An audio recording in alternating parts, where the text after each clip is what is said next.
नमस्कार दोस्तों, मैं डॉक्टर अनिल कुमार आप लोग के साथ आप एक बार फिर से एक नए वीडियो में लेके आया हूँ, जो महत्वपूर्ण वीडियो है। आज का जो वीडियो है वो आपको हम क्या कारण है, इंडिकेशन क्या है एंडोट्रैकियल ट्यूब का और एंडोट्रैकियल ट्यूब हम डाल रहे हैं तो क्या-क्या कॉम्प्लिकेशन होने का चांसेस है, कैसे उससे बचा जाए, उसके लेके हम आज ये वीडियो लेके आया हूँ। वैसे इंट्यूबेशन तो हर एक मेडिकल डॉक्टर्स को खासकर रिक्वायरमेंट हो ज़रूर है जानना। अभी तक मैंने आप लोगों को 2 वीडियो और बनाई थी, code blue that means cardiac arrest यदि आ जाए किसी को तो कैसे किसी को किस उस व्यक्ति को बचाया जा सकता है, उसको लेके मैंने आपको एक वीडियो बनाया है। दूसरा है फायर आर्म मतलब कोड रेड जैसे कि अस्पताल में यदि कोई आग लग गई अस्पताल या वार्ड या फिर आईसीयू में, डिपार्टमेंटल या ओटी में, तो उसे कैसे बचाया जाए, तो आपको सेपरेट वीडियो बना रखा हूँ कि ये तीनों महत्वपूर्ण वीडियो होते हैं, बहुत इंपॉर्टेंट वीडियो है, जो मुझे लगता है कि सारे मेडिकल स्टाफ को जानना चाहिए। बाकी चीज़ जाने ना जाने, ये लाइफ सेविंग प्रोसीजर होती है, लाइफ सेविंग चीज़ें हैं जो आपको जाननी ही चाहिए। खैर ज़्यादा देर ना करते हुए आज के इस वीडियो पे चलते हैं। इस वीडियो का ऑब्जेक्टिव क्या है इस वीडियो को मेन बनाने का? तो इस वीडियो के थ्रू हम अंडरस्टैंड करेंगे कोर इंडिकेशन मतलब इंडिकेशन क्या है, इंट्यूबेशन किसके बारे में आपको बताएँगे। आपको इस वीडियो में हम डिफरेंशिएट करेंगे कि एब्सोल्यूट और रिलेटिव इंडिकेशन क्या है। साथ में आपको 4 टाइप के इंट्यूबेशन टेक्निक हम आपको बताएँगे और आपको हम कॉम्प्लिकेशन क्या है, बहुत इंपॉर्टेंट होते हैं कॉम्प्लिकेशन कि इमीडिएट कॉम्प्लिकेशन क्या हो सकती है, अर्ली कॉम्प्लिकेशन क्या होगा और लेट कॉम्प्लिकेशन क्या होने का चांसेस होते हैं during the procedure, during the intubation. तो उसे कैसे बचाया जा सके, ये भी हम आपको इस वीडियो में जाने यदि मान लीजिए यदि हम किसी पेशेंट को इंट्यूबेट नहीं कर पाए that means can not intubate and can not oxygenate, इसको हम शॉर्टकट में CICO बोलते हैं, can not intubate can not oxygenate, मतलब उस पेशेंट को हम इंट्यूबेट भी नहीं कर पा रहे हैं, प्रॉपर इंट्यूबेट नहीं कर पा रहे हैं, इवन हम प्रॉपरली उसको हम ऑक्सीजनेट भी नहीं कर पा रहे हैं। तो उस सिचुएशन में हम क्या करेंगे, ये भी आपको हम इस वीडियो के माध्यम से बताएंगे और सिखाएंगे। आगे देखते हैं। तो आइए हम लोग समझते हैं प्रॉपर इंडिकेशन ऑफ इंट्यूबेशन का। वैसे आपको एक चार्ट में वो आपको समझाएँगे अच्छे से, लेकिन अभी के लिए हम एक मोटा-मोटी एक हेडिंग पे समझा रहे हैं। तो पहला हेडिंग है एयरवे प्रोटेक्शन। एयरवे प्रोटेक्शन के लिए भी हम पेशेंट को इंट्यूबेट करते हैं। जैसे कोई पेशेंट एकदम अनकॉन्शियस यानी कोमा में है। पेशेंट यदि कोमा में अनकॉन्शियस स्टेज है, कोई भी कारण हो सकता है, चाहे ट्रॉमा हो गया, अभी ट्रॉमेटिक ब्रेन इंजरी हो गई, स्पाइन की प्रॉब्लम हो गई या फिर ड्रग ओवरडोज़ हुआ है, तो भी यदि पेशेंट कोमा में है, पेशेंट ब्रीथ नहीं कर पा रहे प्रॉपर्ली तो उसके लिए हम एयरवे प्रोटेक्शन के लिए हम इंट्यूबेट कर देते हैं। रिस्क ऑफ एस्पिरेशन होने का चांसेस होती है। ट्रॉमा ऑलरेडी आपको बता दिया है। बर्न इंजरी हुई है, यदि मान लीजिए किसी कारणवश बर्न इंजरी हो गई, जल गई मुँह में, चाहे ड्यूरिंग द प्रोसीजर कुछ भी प्रोसीजर के थ्रू हो गई हो या कोई इंसिडेंस हो गई है, कोई ट्रेजेडी हो गई है, जिसकी वजह से पेशेंट बर्न हो गई, बर्न इंजरी हो गया, तो उस केस में भी हम पेशेंट को इंट्यूबेट कर देते हैं।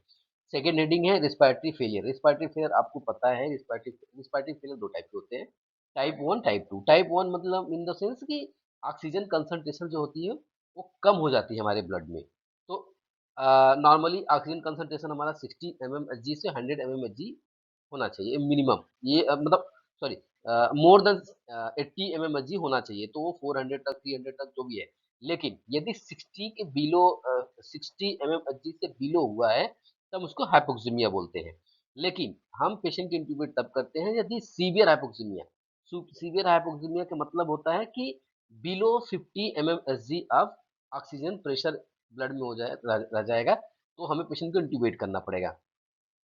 सेकंड है कि हाइपरकेपनिया। हाइपरकेपनिया का मतलब होता है retention of carbon dioxide in the blood. यदि ब्लड में कार्बन डाइऑक्साइड का कंसंट्रेशन बढ़ता जा रहा है, तो हमें पेशेंट को इंट्यूबेट करने की ज़रूरत पड़ सकती है। ये कब? जब मोर देन 55 एमएमएसजी कार्बन डाइऑक्साइड हमारे ब्लड में रहा। तीसरा कंडीशन यदि रेस्पिरेटरी डिस्ट्रेस या फिर पेशेंट फैटिग हो गई है। कोई पेशेंट कार्बन डाइऑक्साइड रिटेंशन है, पेशेंट पास आउट नहीं कर पा रही है। मान लीजिए हम उसको नॉन इन्वेसिव मैकेनिकल वेंटिलेशन पर रख देते हैं, लाइक सीपैप या बाईपैप, और पेशेंट को हाइपर वेंटिलेशन कर रहा है, फिर भी वो इतना तेज हाइपर वेंटिलेट कर रहा है, उसका मसल फैटिग हो गई है, कंटिन्यूअसली पेशेंट रेस्पिरेटरी डिस्ट्रेस में हो रहा है, तो वो फैटिग होने की वजह से तो वो लंबे समय तक नहीं चल पाएगा, तो उस पेशेंट को भी इंट्यूबेट करना ज़रूरी हो जाता है। तीसरा general anaesthesia. Anaesthesia obviously general anaesthesia में हमको पेशेंट को मैकेनिकल वेंटिलेशन पर रख के सर्जरी कराना होता है। कार्डियक अरेस्ट, यदि कोई पेशेंट कार्डियक अरेस्ट हो गया तो एडवांस एयरवे मैनेजमेंट के लिए हम पेशेंट को इंट्यूबेट कर देते हैं। रिफ्रैक्टरी शॉक में भी पेशेंट को इंट्यूबेट कर देते हैं, क्योंकि रिफ्रैक्टरी शॉक में पेशेंट बीपी मेंटेन नहीं कर पाती। यदि बीपी एकदम नहीं मिलेगा, 100% शॉक में मिलेगा तो ऑक्सीजन लेवल अपने आप डाउन हो जाएगा, मेंटेन नहीं कर पाएगा, तो हम पेशेंट को इंट्यूबेट कर देते हैं। बायोलॉजी ऑलरेडी आपको बता दिया मैंने। अपर जीआई ब्लीडिंग, ब्लीडिंग यदि कंटिन्यूअसली हमारे अपर जीआई में हो रही है तो चांस है कि एस्पिरेट होने का चांस होता है, इसकी वजह से हम पेशेंट को इंट्यूबेट कर देते हैं। और कोई एनाफिलैक्टिक रिएक्शन हुई है तो भी हम पेशेंट को इंट्यूबेट कर देते हैं।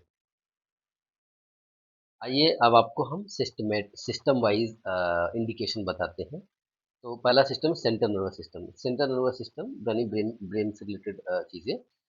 यदि किसी का जीसीएस लो है, that means level of consciousness बहुत कम है, जीसीएस लेस देन 8 है, तो पेशेंट को इंट्यूबेशन की रिक्वायरमेंट पड़ती है। पेशेंट यदि एयरवे रिफ्लेक्सेस मेंटेन नहीं कर पा रही है, पेशेंट अपने से कफ नहीं कर पा रहा है, गैग रिफ्लेक्स नहीं कर पा रहा है, तो ऐसे पेशेंट को भी हम इंट्यूबेशन की रिक्वायरमेंट स्टेटस एपिलेप्टिकस यदि हो गया किसी, स्टेटस एपिलेप्टिकस का मतलब है कॉन्टिन्यूअस सीजर आना पेशेंट को।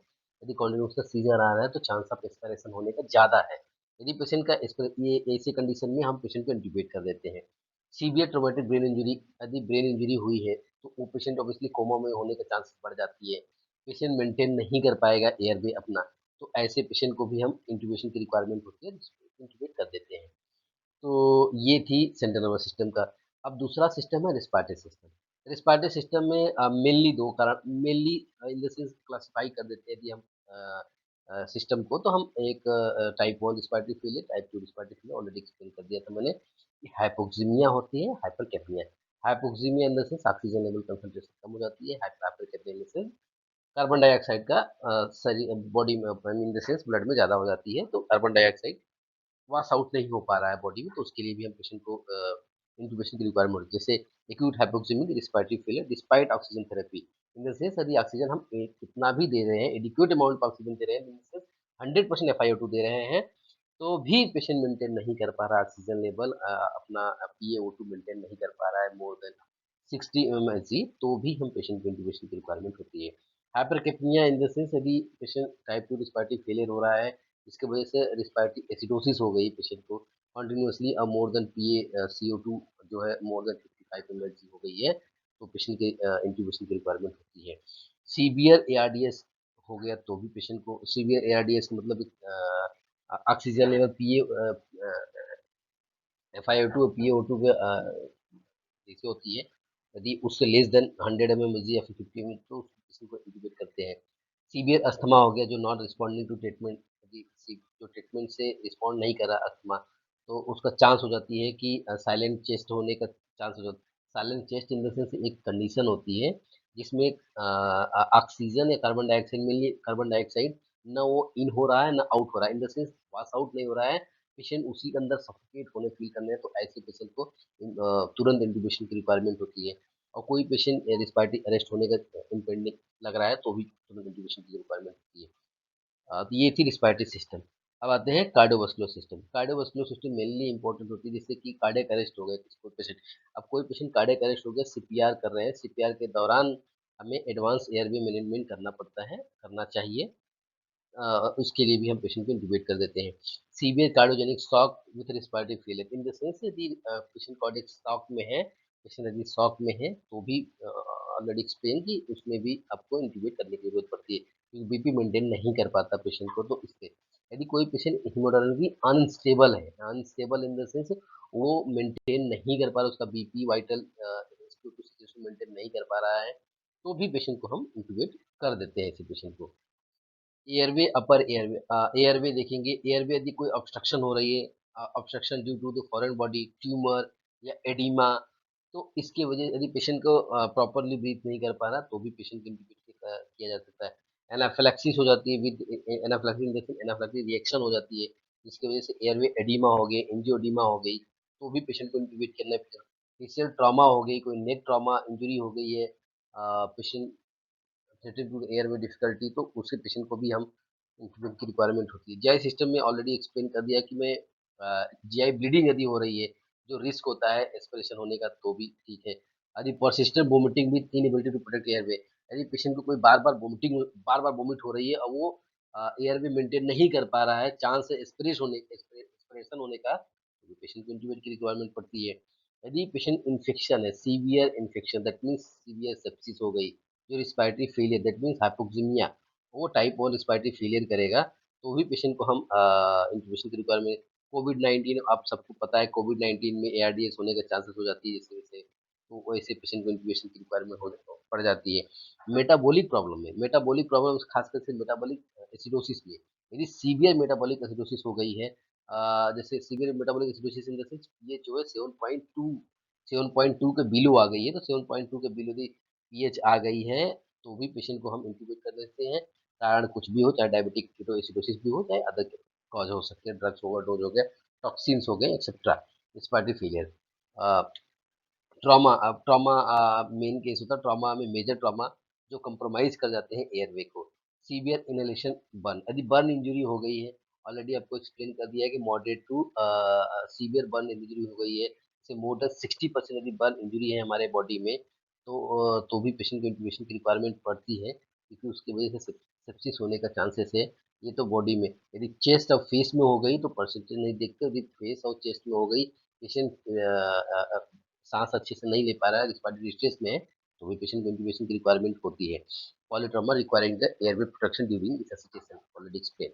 So during the procedure, already explain, during the procedure in the sense general anaesthesia for surgery के टाइम पे एयरवे हम प्रोटेक्शन करते हैं, मेजर प्रोसीजर। और सेडेशन कोई भी देते हैं, तो डीप सेडेशन में गया तो भी पड़ती है। तो अभी तक आप लोग समझ गए हैं कि एग्जैक्टली इंडिकेशन क्या है इन इंट्यूबेशन का। फिर भी एक मोटा मोटी इंडिकेशन हम देखते हैं कि एब्सोल्यूट इंडिकेशन क्या है और रिलेटिव इंडिकेशन क्या है। एब्सोल्यूट इन द सेंस, यदि इस फेज में है तो इंट्यूबेशन करना ही करना है, कुछ भी नहीं सोचना है। और दूसरा फेज है तो उसके लिए हम थोड़ा प्रिपेयर कर सकते हैं, इक्विपमेंट ला सकते हैं, उस टाइप का। यदि एक्यूट फेज है, मतलब एब्सोल्यूट इंडिकेशन है, हमें जो मिले एनी हाउ कुछ भी मिले तुरंत एयर में प्रोटेक्ट करने के लिए इंट्यूबेट कर सकते हैं। तो मेन एब्सोल्यूट इंडिकेशन दो ही है हमारा, एक है कोमा और दूसरा है एपनिया। यदि एपनिया इन द सेंस पूरी तरीके से सांस नहीं ले रहा पेशेंट, सांस नहीं लेते, रिस्पायरेटरी अरेस्ट बोल सकते हो। अब coma in the sense brain death, या फिर पेशेंट अनकॉन्शियस है और पेशेंट पेशेंट खुद से सांस नहीं ले रहा है एनी हाउ किसी भी कारण, तो पेशेंट ए है एब्सोल्यूट इंडिकेशन। रिलेटिव इंडिकेशन के लिए हम कुछ पैरामीटर देखते हैं, जैसे क्लिनिकल फीचर क्या है, ईबीजी यदि हम चेक किए तो ईबीजी के बेसिस पे, या एक्सरे, जैसे जैसे मेडिस्टिनम में निमोथोरेक्स हो गया, न्यूमेरिस्टिनम हो गया, ये सब केसेस हो गए, या एबनॉर्मल एयरवे पैरामीटर कुछ हमारा पैरामीटर्स है, उसके बेसिस पे। आइए आइए ये सब चीजें हम एक डिटेल एक चार्ट में बनाए हैं, आप चार्ट दिखाते हैं आपको।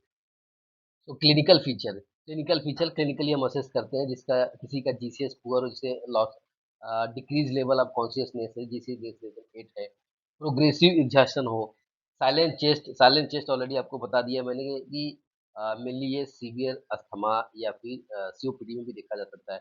इसमें अब ब्रीदिंग साउंड जो है अब्सेंट हो जाती है, और वीज बहुत कम स्लोली सुनाई पड़ता है। इसमें ऑक्सीजन ट्रैप हो जाती है, oxygen in the sense trap, CO2 trap हो जाती है, इन द सेंस न आता है ना जाता है, न इनहेलेशन कर पाते हैं ना एक्सहेलेशन कर सकते हैं, जैसे सफोकेट कर जाता है, तो उसकी वजह से ये कंडीशन आए तो भी पेशेंट इंट्यूबेट कर। पल्सस पैराडॉक्सस जो सीन करते हैं हम कार्डियक कंपोनेंट में देखा जाता है। इसमें क्या करता है कि एक प्रकार से देख सकते हैं कि हार्ट और लंग्स जो है वो रिस्ट्रिक्टेड कर देते हैं, रिस्ट्रिक्ट हो जाती है, जिसकी वजह से कार्डियक आउटपुट मेंटेन नहीं होता, और साथ में कार्बन डाइऑक्साइड रिटेंशन हो जाती है। Second one, ABG parameter. ABG parameter यदि हम ईबीजी करते हैं तो उसमें हम पीएच देखते हैं, पीएच यदि लेस देन 7.2 है तो भी इंडिकेशन है, रिलेटिव इंडिकेशन है। पीसीओ2, यदि एक्यूट पीसीओ2 मोर देन 55 mg तो इंडिकेशन है, रिलेटिव इंडिकेशन। या फिर chronic systematic every hourly cross over in the sense, यदि PCO2 जब ज्यादा हो जाए PO2 से इन द रूम एयर में, तो भी इंडिकेशन रिलेटिव इंडिकेशन होता है इंक्यूबेशन के लिए। PO2 ऑलरेडी लेस देन यदि 60 mmHg है तो इंडिकेशन है। एक्सरे देखने पे, एक्सरे फाइंडिंग में यदि हमें निमोथोरेक्स दिख रहा है या फिर न्यूमेरिस्टिक दिख रहा है, तो हमारा रिलेटिव इंडिकेशन होता है इंक्यूबेशन के लिए। और कुछ एयर फ्लो पैरामीटर का, जैसे PEFR, यदि लेस देन 80 लीटर पर मिनट है। पीईएफआर का मतलब होता है पीक एक्सपायरेटरी फ्लो रेट। हाँ, peak expiratory flow rate normally ये होता है इस forcefully forcefully expiration after deep inspiration. यदि डीप इंस्पायरेशन हम मतलब सांस खींच लेते हैं अंदर, उसके बाद जोर से कितना जोर से हम एक्सपायरेशन करते हैं, deep forcefully expiration after deep inspiration. समझ गए आप लोग? तो इसमें क्या होता है कि एक आदमी कम से कम 400 से 600 लीटर यदि डीप एक्सपायरेशन करता है, लीटर वो भेज एक्सपायरेशन कर सकता है। लेकिन यदि लेस देन 60 लीटर पर मिनट में है, तो इसका मतलब ये है कि पेशेंट के पास सफिशिएंट अमाउंट में प्रेशर, या तो पहली बात दो कारण हो सकती है, या तो एयरवे नैरो हो सकती है। यदि एयरवे नैरो है, तो भी हमारा पास आउट नहीं होगा, इतना फोर्सफुली एक्सपायरेशन नहीं हो पाएगा। या फिर रिस्पायरेटरी मसल्स जो है वो फैटिग हो गए हैं। रिस्पायरेटरी मसल यदि फैटिग हो गए तो भी फोर्सफुली एक्सपायरेशन नहीं होगा। दूसरा होता है F E V one second. इसका मतलब force expiratory volume in 1 second. Force expiratory volume का मतलब होता है कि कितना volume volume of air we have to expire in 1 second. 1 second में कितना वॉल्यूम एयर हम एक्सपायर करते हैं। नॉर्मली हम 1 मिनट में एक्सपायर कर देते हैं, यदि करें तो 300 से 400 ml, दैट मीन्स 3 से 4 लीटर। यदि हम लीटर हम एक बार में एक्सपायरेशन डीप एक्सपायरेशन कर सकते हैं। इन the sense forceful expiration, force expiratory volume है ना। लेकिन यदि वो लेस देन 500 mm है, तो क्या कारण हो सकते हैं, वो भी तो ये एक सीवियर और क्रिटिकल एयर ट्रैपिंग हो गई है। इसमें इसका मतलब ये होती है कि हमारा लंग्स जो है ना, कार्बन डाइऑक्साइड को ट्रैप कर दे रहे हैं, उसको निकलने ही नहीं दे रही है। तो ये एक कारण यदि ऐसा केस में तो भी रिलेटिव इंडिकेशन होती है।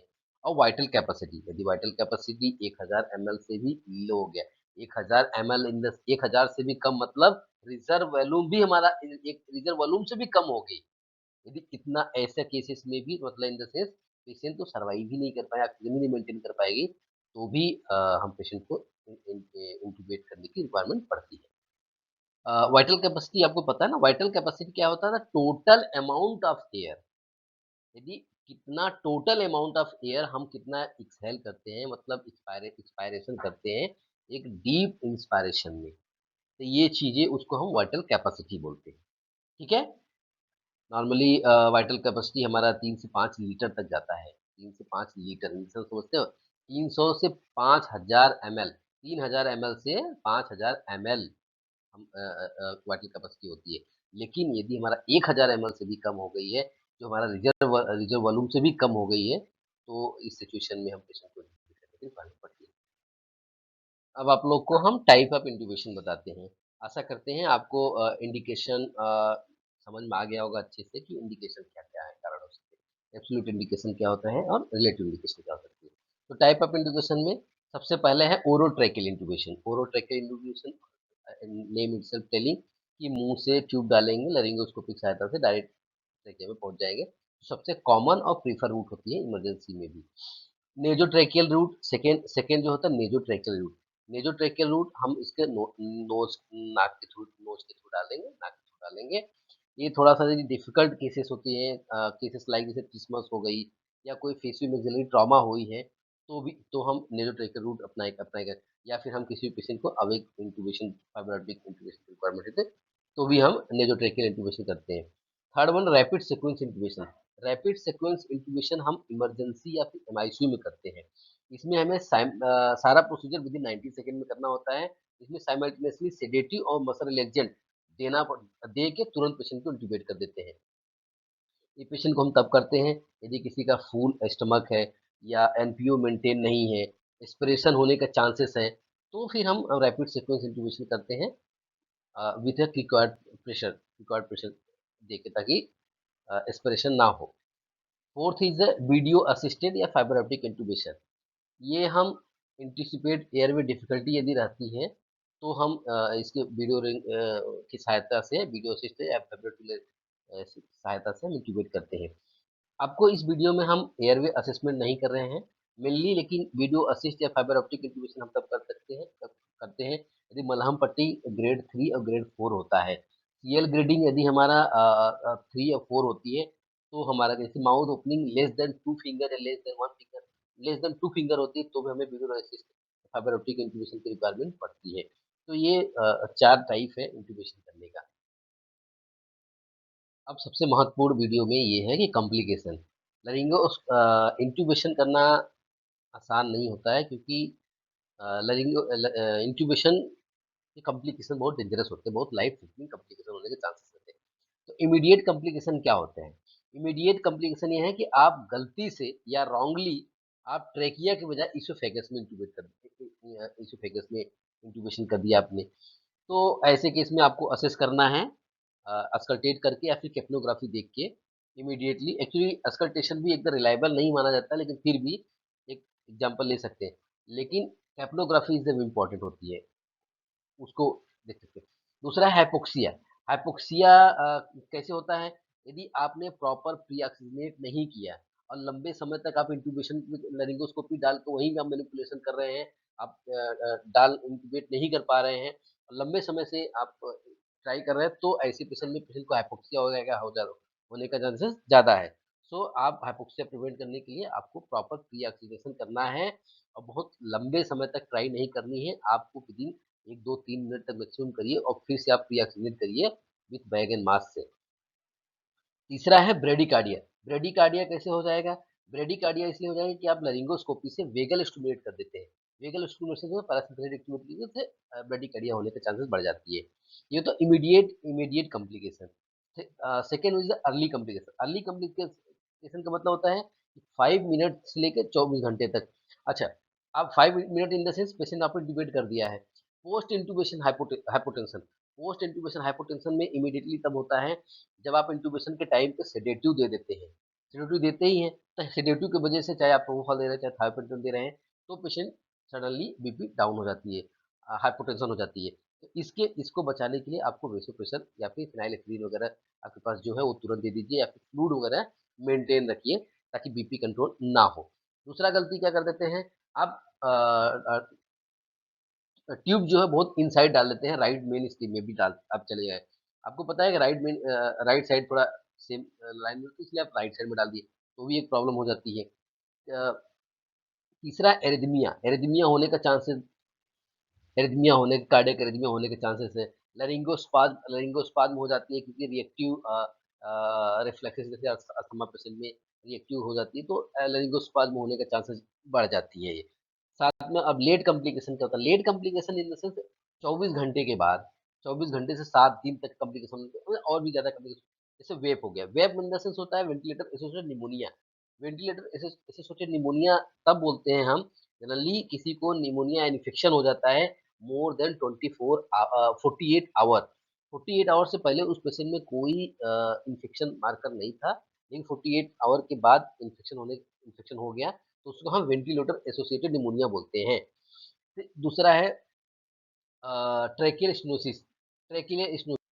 ट्रैकियोलिसिस तब होती है जब कफ प्रेशर आप बहुत ज़्यादा दे देते हैं, तो लंबे समय तो वहाँ एडिमा होने के चांसेस वो बढ़ जाते हैं, स्नोसिस हो जाती है। तो इसलिए उसका एक ही चीज़ है, उसको आपको जो कफ प्रेशर है वो less than 30 mmHg 30 centimetre of H2O से कम रखना है, ताकि ट्रैकियल स्टेनोसिस ना हो। Third is the vocal card injury. तो उसे vocal card injury self retaining हो जाती है, लेकिन कभी कभी आप बार बार स्टिमुलेट करने की वजह से परमानेंट डैमेज होने के चांसेस होता है। थर्ड जो आपके हमारे इमेज के पीछे हुआ साइनोसाइटिस हो जाती है। साइनोसाइटिस इन द सेंस यदि आप नेज़ोट्रैकियल इंट्यूबेशन कर देते हैं, तो साइनस की वजह से साइनोसाइटिस होने के चांसेस बढ़ जाती है। तो ये हमारा कॉम्प्लिकेशन है। तो इमीडिएट कॉम्प्लिकेशन का मतलब within 5 minute. Within 5 minute in the sense during the procedure. आप प्रोसीजर जब कर रहे हो, तो क्या गलती हो सकती है? आप रॉन्गली इसोफेजियल इंट्यूबेशन कर सकते हैं। हाइपोक्सिया हो जाती है क्योंकि एपनिया टाइम आप बढ़ा देते हैं। ब्रेडिकार्डिया क्योंकि वेगल स्टिमुलेशन बढ़ जाती है। अर्ली कॉम्प्लिकेशन क्या हो जाती है 5 मिनट से 24 घंटे में?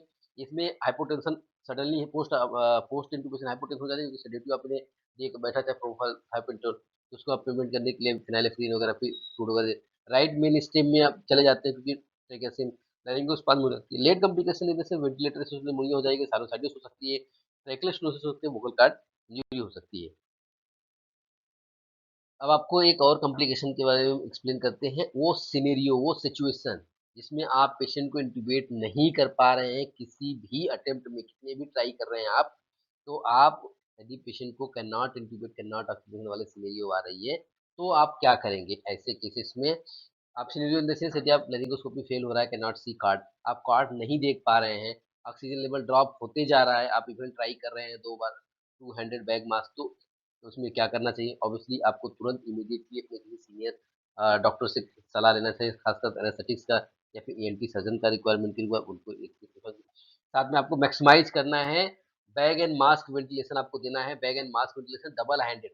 नॉर्मली हम लोग सिंगल हैंडेड देते हैं, लेकिन यदि मान लीजिए पेशेंट मेंटेन नहीं कर रहा वेंटिलेटर में, तो आप double handed mask technique use करिए, और कोई भी एयरवे करके एयरवे एयरवे वगैरह कुछ भी डाल के आप ट्राई करिए, कम से कम प्रॉपर्ली कम से ऑक्सीजनेट हो पेशेंट को।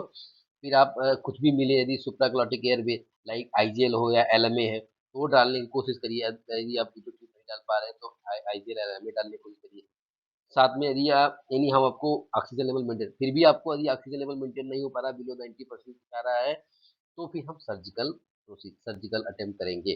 सर्जिकल में क्या करता है? ऑप्शन 2 हमारे पास है। एक है नीडल क्रिकोथायरोटोमी, इसमें हम नीडल नीडल डालेंगे क्रिकोथायरॉइड में और जेट वेंटिलेशन देंगे, एक टेम्परेरी मेजर होती है। दूसरा है सर्जिकली, वो भी क्रिकोथायरोटोमी करते हैं, लेकिन ये स्कैल्पल अबूजी होता है, इसी वजह से हम बाद में ट्रैकोस्टोमी करते हैं। तो ये एक मेथड है, यदि ये एक एल्गोरिदम है, यदि हम पेशेंट को can not intubate, can not oxygen कर पा रहे हैं, इन द सेंस क्या-क्या टेक्निक है, पहले आप सीनियर कंसल्टेंट को आप कॉल करेंगे, इन्फॉर्म करेंगे और कोशिश करेंगे आप उनको बुलाया जाए। दूसरा आप बैग एंड मास्क वेंटिलेशन करेंगे डबल हैंडेड वाले में। तीसरा है आप कुछ भी एयरवे मैनेजमेंट डाल दीजिए, यदि ट्यूब नहीं डाल रहा है, सुप्राग्लॉटिक एयरवे डालिए। सुप्राग्लॉटिक में आप आईजीएल या एलएमए जो भी है उसे आप डाल दीजिए। तीसरा है यदि फिर भी पेशेंट रिवाइव मेंटेन नहीं कर पा मेंटेन नहीं कर पा रहा है, तो सर्जिकल प्रोसीजर हम करना पड़ेगा। सर्जिकल प्रोसीजर में इमरजेंसी पहली बात तो नीडल क्रिकोथायरोटोमी करिए, यदि जेट वेंटिलेशन से मेंटेन हो गया तो ठीक है, फिर बाद में आपको सर्जिकल क्रिकोथायरोटोमी स्कैल्पल बुजी टेक्निक लाइक अब ट्रेकोस्टोमी करना पड़ेगा इमीडिएटली। ठीक है। Post intubation care, post intubation care का मतलब आपने इंट्यूबेट कर लिया है, सेफली इंट्यूबेट कर लिया है, ऑक्सीजन मेंटेन हो रही, तो आपको हम क्या देखेंगे, सेफ्टी नेट क्या होना चाहिए? Safety net in the sense आप पहले एक बार और कंफर्म करिए कि ट्यूब जो है वो सही प्लेसमेंट है कि नहीं। आप अस्कल्टेट करके चेक करिए, बायलेटरल एयर एंट्री दिख रहा है एडिक्वेटली है, कैप्लोग्राफी चेक करिए। आप क्लिनिकली चेक कर सकते हैं ब्रीथिंग साउंड से, आप ट्यूब का साइज देख सकते हैं, ऑक्सीजन लेवल चेक कर सकते हैं। कैप्नोग्राफी देखिए, कॉन्टिन्यूसली कैप्नोग्राफी देख सकते हैं। यदि चेस्ट एक्सरे आपको करके कंफर्म कर सकते हैं कि हमारा कैरिना से 3 से 5 सेंटीमीटर एबव ही होना चाहिए ट्यूब, ऐसा नहीं कि आप कैरिना के पास तक पहुंचा दिया या फिर राइट या लेफ्ट ब्रोंकस तक पहुंचा दिया, ऐसा भी नहीं होना चाहिए। सिक्योर दो, उसके बाद टैप टैप आपने सिक्योर कर दिया, दांत से आपका 23 सेंटीमीटर आप इन एडल्ट में हो सकता है। फिर शेडेशन स्टार्ट करिए, शेडेशन, ताकि प्रिवेंट हम एक्सीडेंटली हमारा जो पेशेंट है वो एक्सटुबेट ना कर दे, और उसकी वजह से हमारा आईसीपी वगैरह इंट्राक्रेनियल प्रेशर भी घटा रहेगा, ऑक्सीजन डिमांड भी मेंटेन रहेगी। तो हम शेडेशन के रूप में चाहे फेंटानिल, मिडाजोलम या प्रोपानोल दे सकते हैं। मॉनिटर कफ प्रेशर हमारा आपको बता दिया, ट्रैक्टर एक्सप्लोसिव होने के चांस, तो कफ प्रेशर जो है हमें less than 30 centimetre of STO रखना है।